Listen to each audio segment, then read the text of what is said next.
At TEDxBearCreekPark, our focus is on outstanding quality in everything we do. This has allowed us, over the past 3 years, to become widely recognized as the premier TEDx event in BC. Last year, our 2020 event was amazing. We had a live audience of over 900 people who talked about how inspired they were with all that they had learned. In 2021, we won't be able to gather in person. However, despite the virus, we will be back with an online event. For this year, we will have 12 compelling speakers. We will have a number of upbeat musical sessions. We will ensure that our 3-hour event is fast-paced and fun. We promise to inspire your hearts and minds. Our partners see tremendous value in what we're doing, and they are generously supporting us to allow us to do something special for you, our audience, for this one time only. All tickets in 2021 will be complimentary. It's been a difficult winter for all of us, and this is our gift to you. Join us with many others from around the world on Saturday, March the 27th at 9:30 a.m. Pacific time. All you need to do is register today on the website to secure your place. We look forward to seeing you then.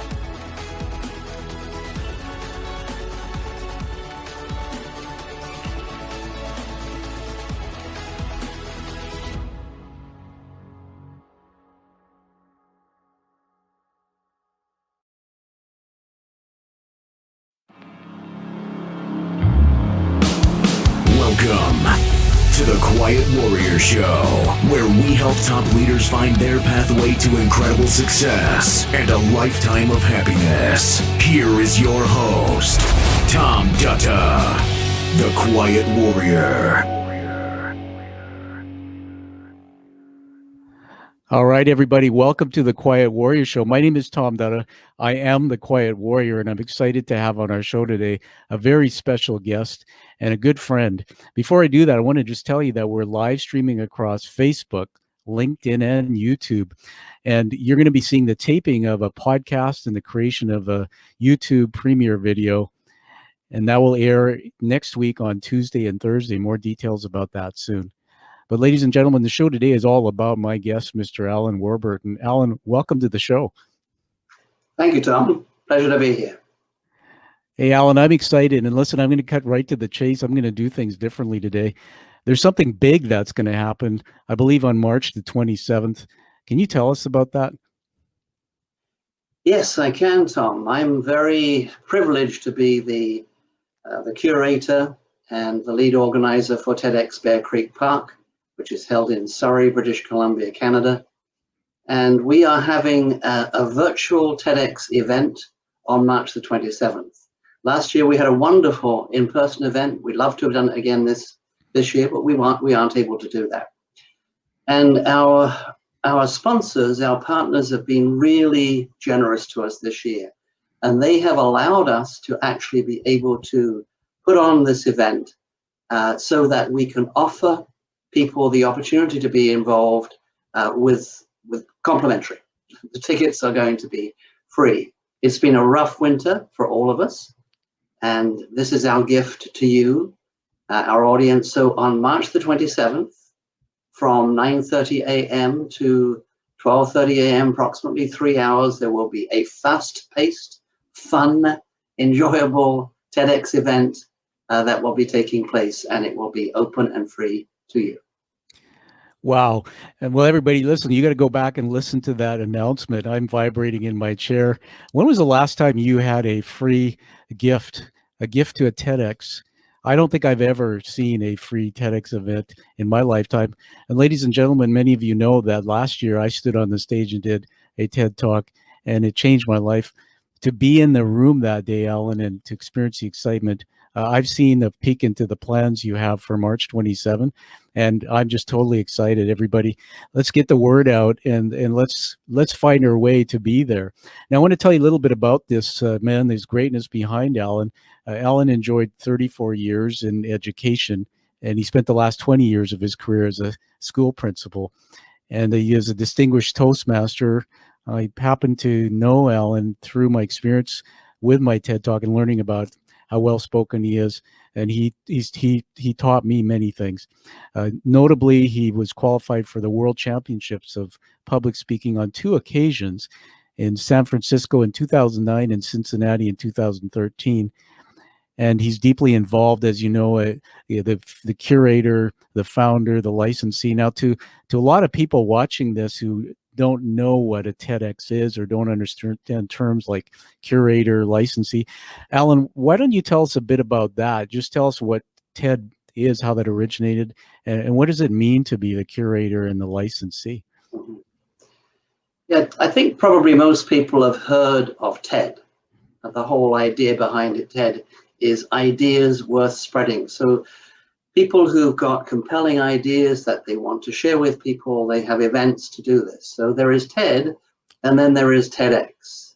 And TEDx is a locally organized TED type event. So local people who are volunteers will get involved with this. To be able to do that, the licensee is the person who applies to TED to get a license to be able to do this. It's a fairly rigorous process, and you get the license for 1 year only, which allows TED then, if things don't go the way they'd like it to go, to then not renew that license at the end of the year. So that's what happens, and it's up to the organizer to then put into place a TEDx event that will include speakers and energizers, a change of pace with music, an opportunity for people at the local level to attend an event and really be inspired. I mean, I think that's what I've got from TEDx events to this point, is they inspire people's hearts and minds, and they bring people together for a wonderful time, a time of renewal, a time of rejuvenation. So that's really what's behind the TEDx event. Well, thank you, Alan. I think last year's event, if I recall, was the theme was a shift in thinking, and certainly many people that I know that attend or even watch TED videos have a shift in their thinking, and it impacts them deeply in their lifetime. I want to ask you a question about this whole notion of the speakers who will be appearing, and this event is very different. Tell us about a little behind the scenes about how challenging or different it is to produce a virtual event like this. Well, in terms of the curation side, that is, the organizing of your program and the finding of the speakers, it's fairly similar to a regular program. You're going to go out, and for us, what we want to do is we want to have people talking on a variety of different topics from different areas. And we have 6 specific areas that we look at, from science and technology and a variety of other ones.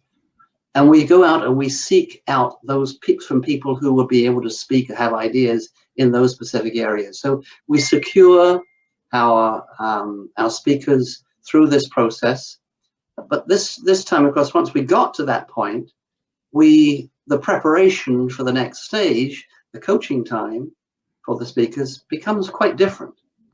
Because in the past, what we've been doing is preparing, like with you, Tom, last year, we were preparing the speakers then to go on a stage and be on the round red rug in front of up to 1,000 people, and you're the only one there.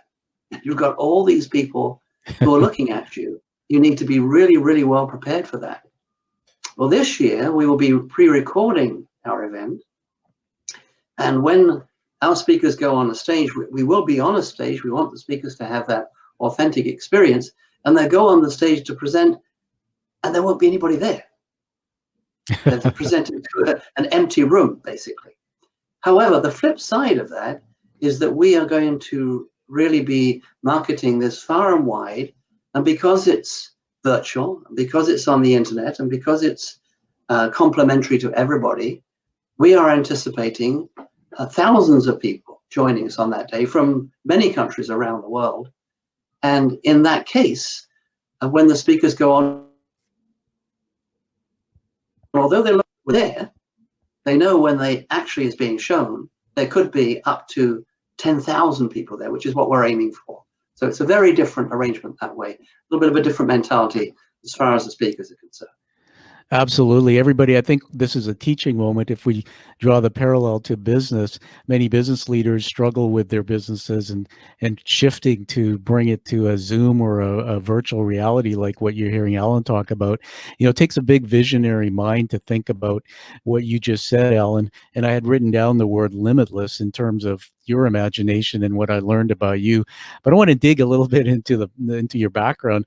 I was asking myself the other day, and certainly when we first met, I didn't think about it that much.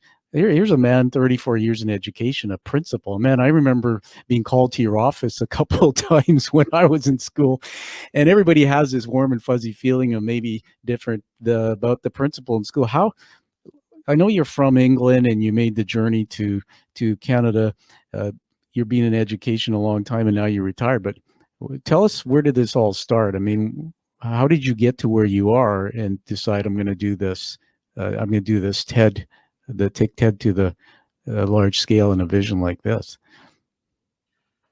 That's interesting, Tom. Yeah, I retired a good number of years ago in the early 2000s.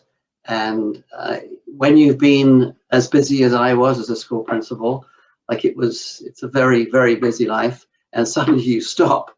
It becomes difficult. You can get bored pretty quickly. And I found that I wasn't quite sure what I wanted to do. And the initial excitement of not having to go to work every day, not having all the responsibilities, wears off pretty quickly, actually. It did for me anyway. I needed to have something that was different and new. And that's when I joined Toastmasters. That's when I started to get involved with public speaking and going into fortunate to do reasonably well there. And over the years, I built a lot of friendships connected to Toastmasters. And then in 2000, it would be 2018, I guess, 2017, actually, a friend of mine in Toastmasters told me that he had got a license for a TEDx, and would I be interested in being a curator? I didn't know what that was. Yeah. But because I enjoy doing different things, I said, well, let's have a look at it and see what it is. And I had a good look and went over the TED website, etc., and I thought, well, this is interesting. I mean, I really didn't know anything about TED. And so I said yes, and I got into it and stumbled and bumbled my way through the first year, and got to the end of that year. And as it happened, with that particular event, the organizer wasn't that interested in going beyond a smaller event. With TED, you start off with being restricted to 100 attendees. To go beyond that, you have to get certain things in place. And I thought, wow, the city of Surrey, we're way over 500,000 people. There's no TEDx there. I'd like to see a much bigger event. So I talked to some friends who were interested, and we put together a leadership team. I applied for a license, and we got it. And I guess the rest is history, really. Well, it really is history.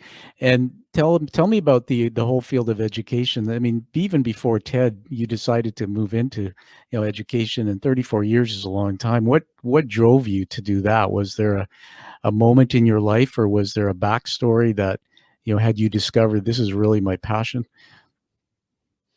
It's interesting because at school I was not a very good student. I was disorganized, uninterested, and failed key exams at critical periods of my life, which I had to redo. Then I finished schooling and was working. I decided to work for a year, and during that year I thought, you know what, I don't want to do this for the rest of my life. I need to do something else. And I had a friend who'd gone to a teacher training college, and listening in to him, I thought, you know what, that kind of appeals to me, that the whole idea of being a teacher. I was doing a fair bit of coaching at that time. I love coaching sports. So once I got into that and I went to college, it just took hold from there. It was a natural for me. I really, really enjoy kids, which you have to in teaching. Yeah. If you don't, it's a very rough road. And I enjoy the whole world of being involved in education. And I was over the period of time, the 34 years, I was in 3 different countries, and I think something like 11 different schools. So I had tons of variety in different places that I worked in. And I loved it. I really did. Yeah, I'm just writing notes down here. Those who would listen to the podcast won't see this, but I'm actually taking those 34 year, or how many countries did you say you were in? It was 3 3 countries? countries. I started off in the UK, which is Yeah. where I went to college. I had my first year there. And then there was I saw a Times educational supplement in England is something whereby years ago you used to be able to get jobs abroad through that. And there was an advertisement for a 3-year teaching position in the Bahamas. So it's something that if you're interested in doing something different, we will turn that down. So I applied for that and was able to get it and had 3 wonderful years down there. I love working with the kids there. In fact, 2 years ago, my wife and I went to the Bahamas, went back to the school, visited there, went back to the community where I was teaching, and met up with some of the kids who are now in their mid-60s and were grandparents. And we had Wow. a wonderful time together. Very warm people, the Bahamians. And that was great. And at the end of that time, we had a visit to Canada, been to Vancouver, actually. I thought, oh, this is a nice place. I'd love to live here. So I applied for a position in Vancouver area, couldn't get in. So I went up north to Yes. Chetwynd, BC for a year, and then was able to get a position in Richmond, which brought me back down to the lower mainland. And I stayed there for the rest of my career. It's fantastic. So fascinating. The thriving metropolis of Chetwynd. Yes, I have friends, and I believe I visited there. Everybody, what you're hearing here is really what you really don't see with somebody who's a leader and creates a production with a team like a TED event. This man is passionate. I think I heard you say kids. Every time you say something, my brain goes on a journey. I'm 3-dimensional in the way I think, Alan. And my experience is this is about storytelling, which I love. But I went to the Bahamas a long, long time ago on a trip. It was a reward trip with a company, and my wife was with me. And I can't remember the exact location, but we went to what was called the Ranfurly Home for Children. And it was amazing. We got off this bus. There was about 20 of us. We had presents, and I believe we took a check for $5,000 from the organization. As we opened the doors, this place was full of children who were orphans. Yeah. And I befriended this one young boy, never forget him, and his brother. And I remember talking to them, and I said, where's your parents? And they just looked at me and said, I don't know. And he was a few years older, caring for this cute little boy. And that was their life. That was their existence. And something magical happened as I was leaving. He and I went into the courtyard and threw hoops and played basketball. And I started feeling my heart growing, and I couldn't detach myself from him. We went back into the main building where all the kids were gathered. And remember, there's 25 of us adults. And this boy took me by the hand, and he took me to his room, and he showed me his guitar. And there was a broken string on his guitar. And so I'm starting to build this picture. He was shooting hoops. He was an incredible basketball shooter. Then he's in his room showing me his guitar. And we went back into the main stay, and there was a piano, and the place was very noisy with everybody talking to the kids. He sat down. He said, "Can I sing to you?" And I said, "Well, sure." And my wife was across the room, Alan, and he started playing the theme from the Titanic movie, and this incredible operatic voice came out of him. I mean, I was just blown away. I mean, I was almost in tears, and it changed me. And we left there. I never forget getting on the bus, handing a $20 bill to the lady who ran the place. I said, "Can you get Tyrone another, G string?" And I just finished writing my second book, will be published this year. And I found him on Facebook. And this is after 20 years. And I said, "Tyrone, remember, it's me." And we started a relationship, and I don't want to get into it. I might start crying here, but he's now in his early 20s, and he's a young man. And so he wrote a story that is now going to appear in my new book about his life going from adversity to something else that's greater. So thank you for that gift, because you told me a story that took me on that journey. That's a great story. I want to honor you for the work you're doing on this event, TED. certainly we talk to business leaders about building business. One of the things I want to ask you is, when you were in sports coaching, what is a trait, or what is something that you found you could take from being a coach to being a leader and a visionary and creating something like TEDxBearCreekPark? I think for the most part, Tom, it comes around the idea of building a team, building, having people having a common sense of purpose. When you're coaching, if I can use the example of the Bahamas, actually, because the kids down there were natural athletes. They were wonderful athletes, but they'd never been coached in track and field. And so I was able to give them that. And actually with the older kids, I coached them in a particular event so that they were able to coach the younger kids, because there was just not enough of me to go around, if you like. But the idea there was sort of building together and helping each other to become better at different events. And the same thing, I think, applies when you look at something like TEDx, because our event has a series of teams. We have a leadership team. We have a curation team who have certain responsibilities. We have a coaching team. We have a marketing team. So all these teams, and we have a speaking team too. And the beauty of it is that each year with the speaker team, you can see those people becoming very, very close together as they go through the process, because we're going to stretch them. We're going to push them when it comes to the coaching. They've got that one chance to do a TEDx talk. And it's not something you take lightly. You say, oh, well, this is my idea, I'll just do it. No, they need to understand how it works. What are the elements of an excellent TEDx talk? How do you break that down? And we go through the scripting part to start with, so they've got that solid foundation, and then the delivery part after that. So I think that's really the essence of it. And just recently, we've been talking as a leadership team about our goals and what we want to do. And originally, when we started, we agreed that we wanted to become the premier TEDx event in the Lower Mainland. And as it happened, that came about fairly quickly. Some of it was to do with us. Some of it was the fact that the two main TEDx events, that's TEDx Vancouver and TEDx Stanley Park, discontinued. So it left a vacuum which we filled. But now we're looking at it differently. We're saying, you know what? Our next step is to look at becoming the premier TEDx event in Canada. And when you set a goal like that, all of a sudden people go, oh, whoa, wait a second. Maybe that's too much. But on the other hand, it's exciting. And when you have something like that to strive for, then you up your game a little bit more. And I think that's really what's happening with our group now. Is it's a group of people who thoroughly enjoy working together towards a common end. Yeah, no, thank you, Alan. I can see that. I can visualize you coaching. And one of the things I can share this insight, because I was involved doing my TED Talk with you, is that same in business. It's one thing to create a vision, but you have to be able to have people follow you. And to have people follow you, you have to have humility. And, I'm going to honor you and say this, that Ellen, at the end of the TED event, I remember standing on stage and everybody in the production had you come out on stage and they thanked you. But I think what I've heard about your leadership, and I've seen it throughout this whole time you've been involved, is that you have humility. It's not about you.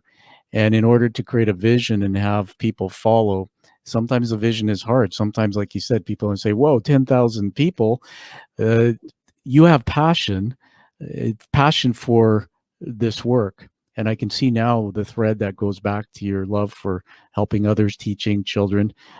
Just fantastic. It's such a great story. You did one thing that was remarkable, I thought, and you attended the big, explain it the way it should be explained, the big TED event in Vancouver. Give us a snippet of what that was like. You told us about that.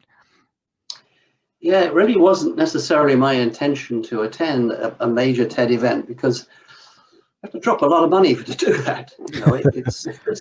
This was in 2019, and it cost $10,000 US to attend that for a full week from Monday to Friday. But the main reason I went was because if you want to move your TEDx event from being restricted to 100 attendees to having no limitations on the attendance, the number of people who come, then the lead organizer, the licensee, must have attended a major TED event. So that was a precondition. And so fortunately, it was something I needed to do. And so I did it. And it was wonderful. And that's actually, Tom, that's what influenced me a great deal. Because when I got to that event on the very first morning, it was a wet April Vancouver morning. I went in there, and right from the word go, it was just it felt like I was being treated like a VIP, and the organization was excellent. Everything was of the highest quality, and I love that. If you're going to do something, do it to the best of your ability. So I was impressed with that. And the second part for me that really made a huge difference was there were a number of TEDx leaders from around the world who were there. People like a fellow who run TEDx Sydney in Australia, who now have moved from being a 100-person event to something in the region of 7,000 people who attend their events. Wow. Other people from around the world have these larger, well-established TEDx events. They've been going for 8, 9, 10 years.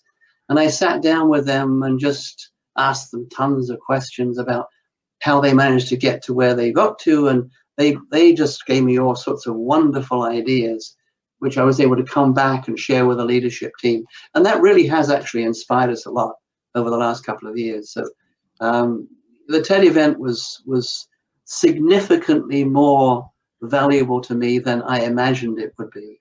And it's something I will not forget. Yeah, that's amazing. I talked to a lot of my friends since being involved in TED about that.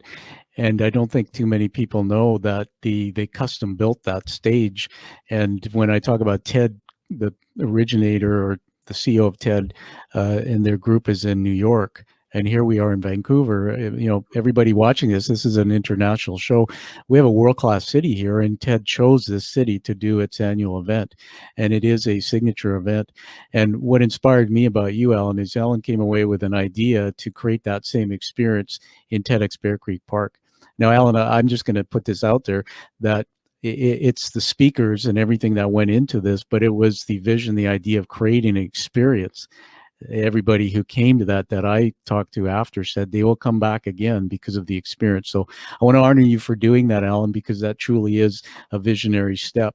As we move to wrap up here, I just want to read a few words that I've written down here about you. But before we do that, let's remind the listeners, and by the way, this is a podcast and a YouTube premiere video, that the big announcement was just made. Tell us again, Alan, March 27th is coming soon. How can people get their complimentary tickets and be on that event?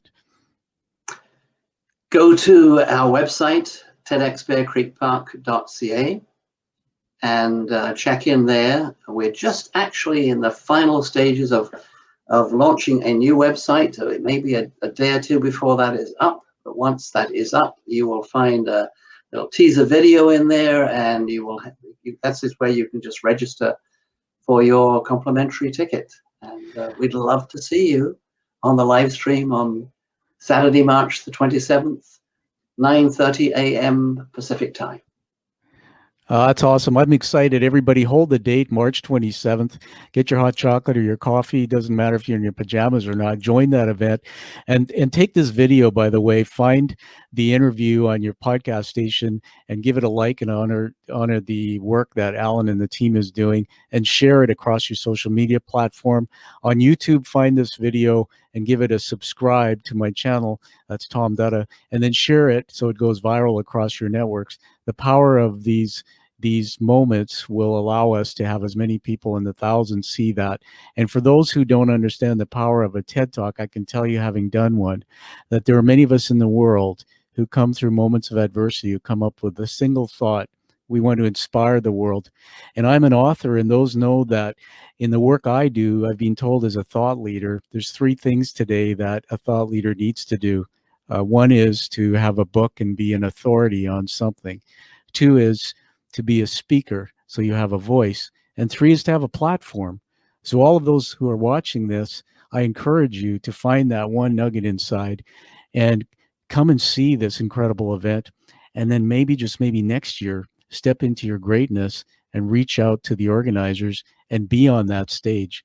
Have a message that can change the world, just like Alan is doing here as the shepherd who is bringing together the flock to change the world one event at a time. Alan, I want to honor you with some leadership words. I write these down on my show when I'm interviewing. They're not scripted.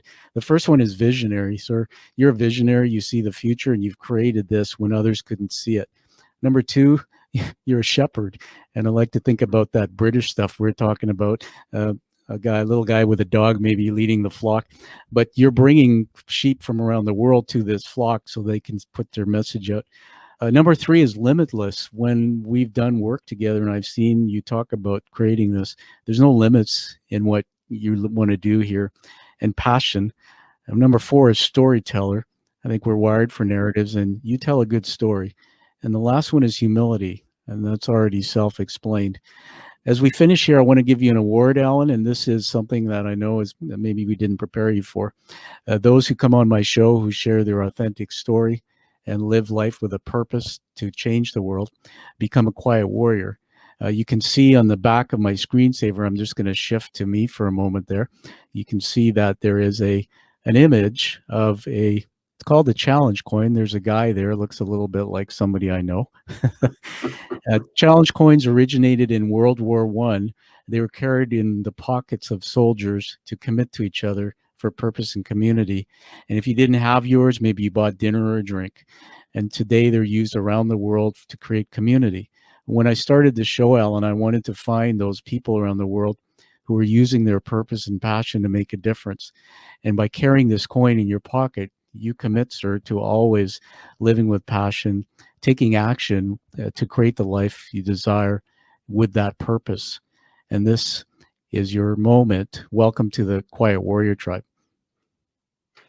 Thank you, Tom. I really appreciate that. I will treasure it, absolutely treasure it. It'll remind me of this occasion today and the sorts of responsibilities that go along with carrying something like that.